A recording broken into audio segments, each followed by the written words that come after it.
না, আর যারা ছোটদেরকে স্নেহ করে না, যারা ছোটদেরকে স্নেহ করে না আর যারা বড়দেরকে সম্মান করে না, আল্লাহ রসুল বলছেন তারা আমার দলভুক্ত নয়, তারা আমার উম্মত নয়।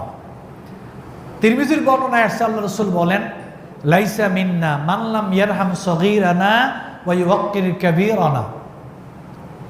তারা আমার দলভুক্ত নয়, তারা আমার উম্মত নয় যারা ছোটদেরকে স্নেহ করে না আর যারা বড়দেরকে সম্মান করে না।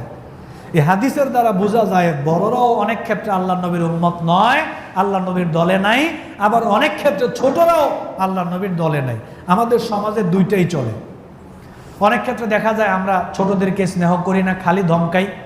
অনেক মুরব্বী আছি আমরা ছোটদেরকে দেখতেই পারি না, দেখলেই ধমক মারি। ছোটরা মসজিদে আসবে, একটু নামাজ পড়বে, একটু দৌড়াদৌড়ি করবে, হয়তো একটু দুষ্টামি করতেছে, কথা বলতেছে, মুরব্বী নামাজ পড়তেছে, মুরব্বী না পারে নামাজ থইয়া